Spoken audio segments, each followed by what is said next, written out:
தமிழ் பேசும் உள்ளங்களுக்கு வணக்கம். இன்றைக்கி நம்ம இந்த வீடியோவில் தமிழகத்திலிருந்து தூது போன ஒரு ஓலைச்சுவடியை பற்றி தாங்க பார்க்க போகிறோம்.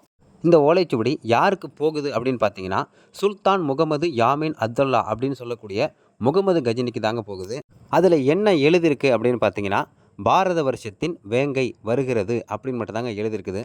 இந்த ஓலைச்சுவடி எந்த சமயத்தில் அவர் கை கிடைக்குது அப்படின்னு பார்த்தீங்கன்னா, வித்யாதாரர் அப்படின்னு ஒரு மன்னனுக்கும் முகமது கஜினிக்கும் போர் நெருங்குது. அப்போது அரசர் வித்யாதாரர் பின்வாங்குறாரு. அந்த சமயத்தில் தாங்க இந்த ஓலைச்சுவடி கிடைக்குது.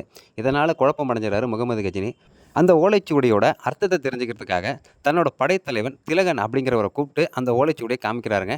அவரும் ஒரு தடவைக்கு 2 தடவையாக பார்க்குறாரு. அதில் வேங்கை அப்படிங்கிற சொல் மட்டும் அழுத்தமாக பொறிக்கப்பட்டிருக்கிறது. அதை பார்த்ததுமே அவருக்கு புரிஞ்சு போகுதுங்க.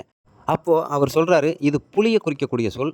அதனால் அவர்கிட்டேருந்து உதவி வர்றதுக்கு ஒரு வாய்ப்பு இருக்குது அப்படின்னு சொல்லிட்டு, பாரத வருஷத்தின் மிகப்பெரிய அரசர்களில் ஒருத்தவரான ஒரு மகா பெரிய வீரரின் பெயரை நின்றுக்கிட்டு சொல்ல முடியாது அப்படின்னு சொல்லி தென் திசை பக்கமாக திரும்பி உடைவாளை உருவி மண்டியிட்டு தலைவணங்கி சொல்கிறாரு.